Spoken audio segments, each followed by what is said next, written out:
Bonjour à toutes, bonjour à tous. Heureuse de vous retrouver aujourd'hui sur cette nouvelle vidéo où mon choix s'est porté sur un sujet qui va vous plaire. Donc déjà, je vais essayer de vous le faire deviner, c'est un sujet qui est là depuis, il est ancestral, il est là depuis la nuit des temps. C'est un sujet qui a tout le monde là, tout le monde, même si la personne dit ah non, moi non, si, tout le monde là. Il est là depuis que l'homme et la femme existent. C'est un sujet qui peut être très passionnant, très joyeux, comme c'est un sujet qui peut faire très peur, où on peut avoir des sueurs, on peut même en crier tellement on en a peur. C'est un sujet où on a toujours cherché à le comprendre et à savoir. Il fait partie de nous, c'est le rêve, vous l'avez trouvé, c'est génial. Allez, donc moi ce que je vais vous expliquer, c'est comment on rêve, on va dire les 3 phases de rêve que nous avons, quels sont ces rêves-là. Je ne vais pas faire l'interprétation de le chien veut dire ça, le chat ça veut faire comme ça, etc. Pas du tout, peut-être que ce sera un sujet sur une autre vidéo, mais nous on va parler des phases de rêve. On a les phases lunaires et on a les phases de rêve. Donc le rêve, comme je vous l'ai dit, c'est quelque chose qui est là depuis des années, depuis que l'homme et la femme existent. On a tous rêvé. Donc ceux qui vous disent non, non, moi je ne rêve pas, moi jamais, si, hein, ça nous est tous arrivé. Je vais donner des exemples, hein, on est en classe, le professeur parle, ça nous barbe, et puis au bout d'un moment, ben, dans notre imagination, on part dans des rêves. On est, on va dire, passager, on va dire en voiture, dans un avion, dans un train, un bateau. À un moment donné, ben, on somnole et on part dans des rêves. Donc vous faites des rêves, même si c'est la journée, mais l'on rêve. On a les rêves de la nuit, qui ont plusieurs phases aussi. Des rêves qu'on va se rappeler le matin, des rêves qu'on ne se rappellera pas. Des rêves qu'on va être dans le côté de « Ah, dans la journée, quelque chose nous revient parce qu'un mot, une phrase ou quelque chose va être le déclic de « Ah, mais j'ai rêvé de ça » et où on va avoir des brides de notre rêve et petit à petit, on va imbriquer ce rêve et on va avoir la trame, mais on n'aura peut-être pas toute l'histoire parce qu'il y a des choses qu'on va pouvoir expliquer, des choses qu'on ne pourra pas expliquer. Ça fait partie de nos rêves. Certains rêves sont prémonitoires, d'autres non. Donc je vais vous expliquer. Comme je vous ai dit, les 3 phases, ça n'appartient qu'à moi, c'est ce que les êtres de lumière m'ont transmis, c'est ce que j'ai compris, que j'essaie de vous transmettre aussi. Donc bien sûr, vous allez garder ce qui vous fait résonance à vous, ce qui ne vous plaît pas, ben vous le mettez dans une poubelle. Mais comme je vous ai dit, ça appartient à moi. Donc c'est moi qui vous le donne, à ma manière à moi, à ma façon.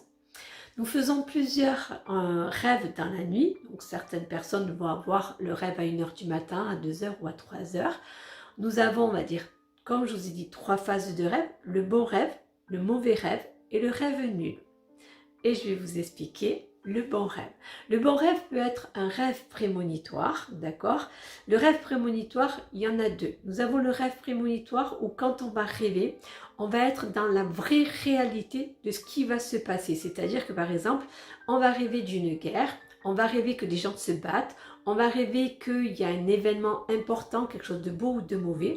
Et quand on va se lever, dans les jours qui suivent ou le lendemain, soit dans les médias, soit dans notre, on va dire, entourage, ça se passe exactement comment on l'a rêvé. C'est-à-dire, l'image est vraiment la vraie image, l'interprétation du rêve est vraiment là. Puis, nous avons le rêve parallèle, c'est-à-dire qu'on va rêver de quelque chose imaginaire et quand on va l'interpréter, ce rêve prémonitoire va arriver. Je rêve par exemple que, alors je vous donne quelque chose un peu crash, hein, mais c'est ce que m'a raconté une fois une dame, elle a rêvé qu'un jour, elle voyait quelqu'un tomber d'un balcon, se défenestrer. Quelque temps après, elle apprenait que dans sa famille, quelqu'un s'était défenestré. Donc ça, c'est un rêve prémonitoire réel. Maintenant, je rêve que 2 chiens viennent vers moi, me grogne, un gros chien noir, vraiment vilain, méchant, pas beau, qui est là et qui va faire voilà. Et je vais me dire, mince, mais qu'est-ce que ça veut dire? Donc soit ce rêve-là interprète le côté de quelqu'un va avoir un accident, ou même moi je vais avoir un accident, ou ça peut être aussi le chien, on l'apparente, on va dire, à l'amitié, à la fidélité. Donc peut-être que un meilleur ami, une meilleure amie va nous trahir ou va trahir sa femme, son mari, voilà. Il y aura une trahison par le biais de cet animal que l'on a rêvé. Donc ça, ce sont des rêves prémonitoires. Généralement, comme je vous ai dit, on les fait entre 4 et 5 heures du matin. Pardon, je me trompais. Bien sûr, ce sont des rêves très forts, très intenses, qui se réalisent, d'accord? Ce qu'il faut aussi savoir, c'est que dans ces rêves-là, c'est un enseignement. On nous transmet quelque chose. Et ça, ce rêve-là, il est donné par les êtres de lumière qui sont présents. Pourquoi ils vont nous donner un événement qui va se passer, ben, on va dire, à des millions de kilomètres de nous, au Brésil, ou on va dire au Guatemala, ou on va dire en Nouvelle-Zélande? Pourquoi on va avoir des événements qui se passent dans d'autres pays? Ça, c'est les êtres de lumière qui nous le transmettent. Et d'après leur explication, des fois nos êtres de lumière sont amenés à être dans des missions et à aider la Terre à sauver telle ou telle partie parce qu'il va y avoir une guerre, parce qu'il va y avoir ça.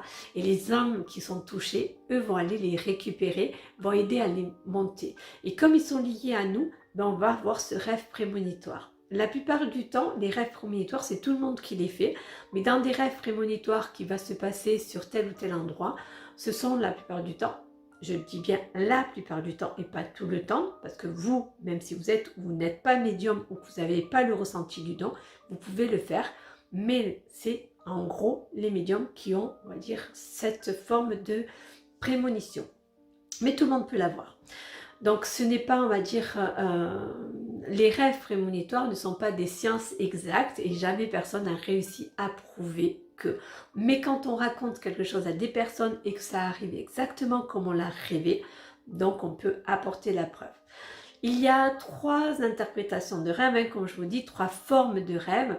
Il y a le rêve premier qui est le beau rêve. On dit que c'est le rêve que Dieu nous envoie, donc ce sont les êtres de lumière, c'est ce que je viens de vous expliquer. Puis il y a le mauvais rêve. Là, le rêve, on dit que c'est le rêve du Tchétan. Le Tchétan, c'est le diable. Donc ces rêves-là sont des rêves, on va dire, donc c'est le la deuxième phase du rêve. Donc c'est le Tchétan, c'est les rêves où on fait des cauchemars. Je vais continuer avec le rêve premier, où on fait des rêves, on va dire, prémonitoires, comme je vous ai dit, avec le côté de on va rêver de belles choses. Mais dans les rêves prémonitoires, même si c'est Dieu qui nous les envoie, on peut rêver de catastrophes, de mauvaises choses. Là, ça ne fait pas partie du Shaitan.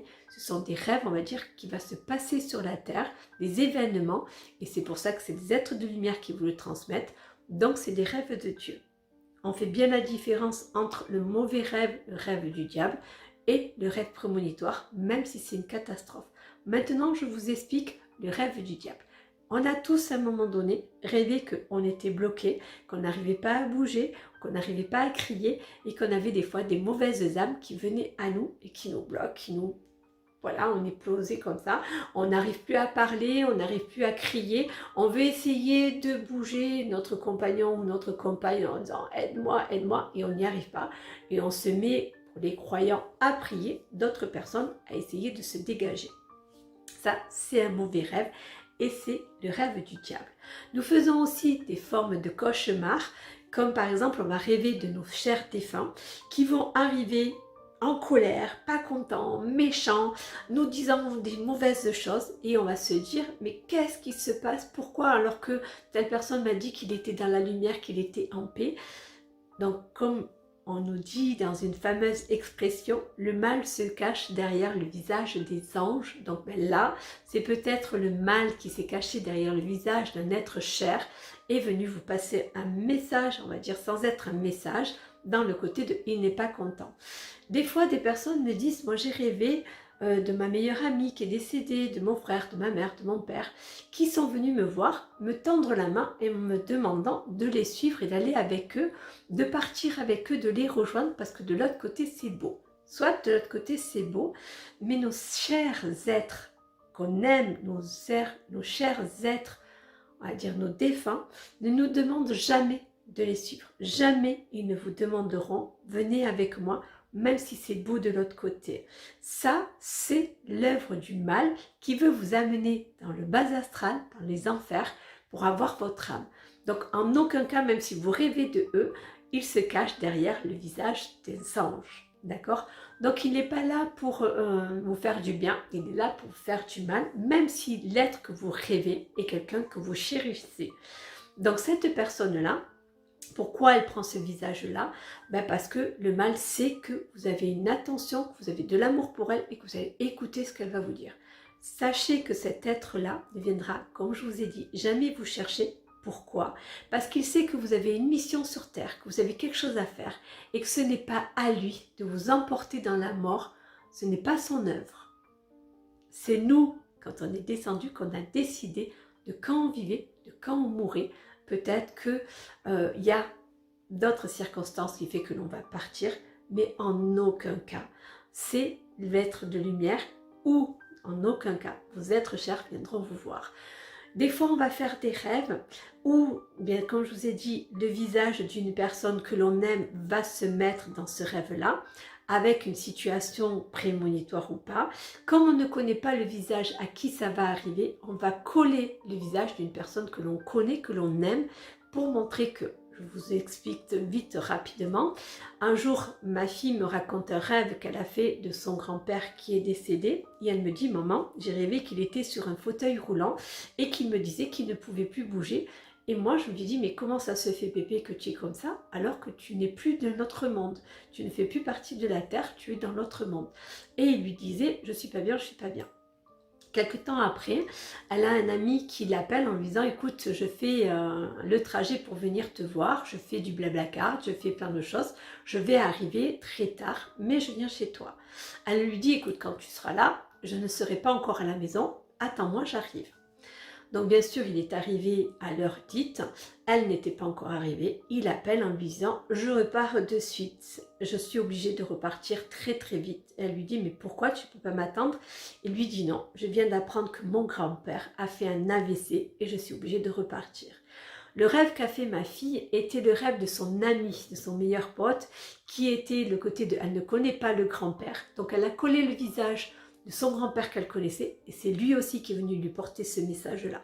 Donc on va des fois coller le visage de quelqu'un que l'on connaît à une situation qu'on ne connaît pas, ou à quelqu'un qu'on ne sait pas encore que c'est à lui que ça va arriver. Pourquoi ça se passe comme ça?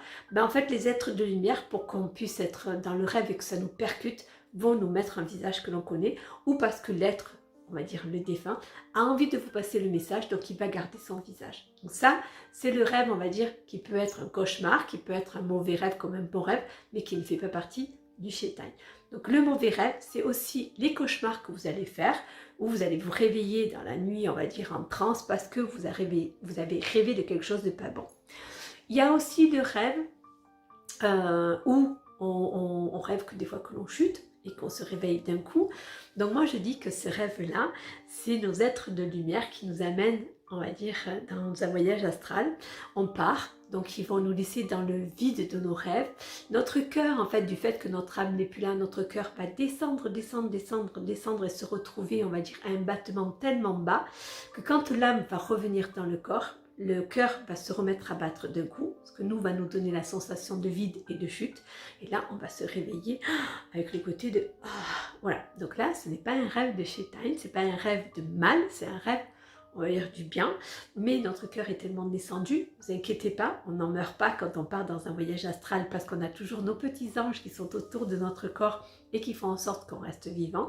Mais dans ce rêve-là, on va rêver qu'on est en train de chuter ou de tomber. Et là, le cœur va reprendre son cours, il va rebattre normalement.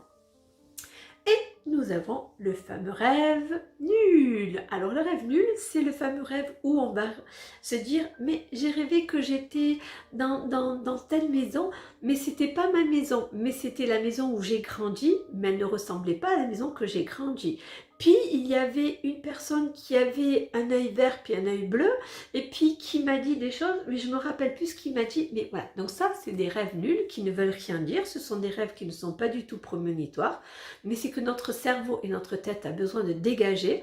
Ça peut être aussi un événement qu'on avait vécu dans la semaine, donc on va avoir le rêve qui va ressortir, un film qu'on a vu et ça va ressortir, une situation aussi. Donc le rêve nul fait partie de notre, en fait pour nous, le rêve nul.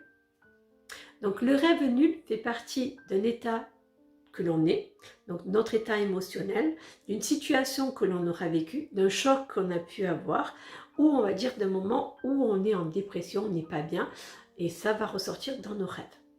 Donc ça, c'est le rêve nul, il n'a aucune signification, on va dire, de prémonition, il a juste une signification que vous n'êtes pas bien ou que vous avez besoin de vraiment vous reposer et que dans votre tête dans la journée, il faut redescendre toutes les questions, etc. Donc ça, c'est les 3 phases de rêve que nous faisons.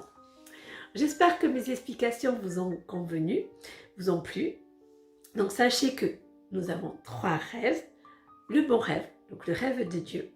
Le mauvais rêve, le rêve du diable. Et le rêve nul, le rêve, on va dire, de nos émotions, de notre état et de notre situation que l'on peut vivre. Voilà. Donc je vous laisse aller chercher des interprétations de vos rêves et de vous dire j'ai rêvé de ça, est-ce que c'est un rêve prémonitoire? Je crois qu'au fond de notre cœur, au fond de notre âme, on sait quand il est prémonitoire. On sait quand il va se réaliser. Des fois, on a tellement envie de quelque chose qu'on va rêver de cette chose-là et être persuadé qu'il est prémonitoire. Non, c'est notre état émotionnel qui fait que nous allons rêver de ça. On rêve par exemple qu'on veut changer de travail et puis on a envie de changer de travail, on a cette envie-là, elle est forte à nous, mais on se dit comment, est-ce que si je vais chercher, est-ce que je trouve ou non? Et on va faire un rêve où on trouve un beau travail, où tout est fleurs, tout est magnifique et on se dit ah, c'est un rêve prémonitoire. Ça peut être un rêve prémonitoire que si vous allez le chercher, votre emploi. Sinon, vous resterez toujours dans votre travail. Ce n'est pas forcément un rêve prémonitoire. C'est votre envie qui va ressortir dans votre rêve. Voilà. Ça, c'est le rêve nul. On revient au cauchemar. Les enfants font des cauchemars parce que il y a aussi les négativités qui vont rentrer dans leurs pensées sans être en possession et qui vont leur faire des cauchemars. Nous, ça peut nous arriver aussi, et ça nous arrive, que des négativités traversent notre état d'esprit et va nous apporter ces cauchemars. Voilà, on va repartir sur une belle note, sur des notes, on va dire, positives, c'est-à-dire que tous nos rêves que l'on fait, c'est notre état, c'est les êtres de lumière, c'est des négativités, c'est la lumière qui est en nous et qui nous apporte ces rêves-là. Quels qu'ils soient. C'est toujours un esprit qui nous apporte ce rêve-là. C'est notre état aussi et c'est nos esprits à nous, c'est nos âmes à nous qui nous apportent ces rêves-là. J'espère que mon explication vous a plu. J'espère qu'elle vous a apporté, on va dire, une connaissance supplémentaire. Dans le grimoire de Gaïa, vous avez des livres où il y a l'interprétation des rêves. Je vous laisse aller découvrir cette boutique qui est superbe. Je vous embrasse tous. Je vous aime. J'espère que les étoiles vont éclairer votre semaine et que le soleil va réchauffer votre cœur. Je vous dis à très bientôt pour une prochaine vidéo. Je vous attends avec impatience. Au revoir.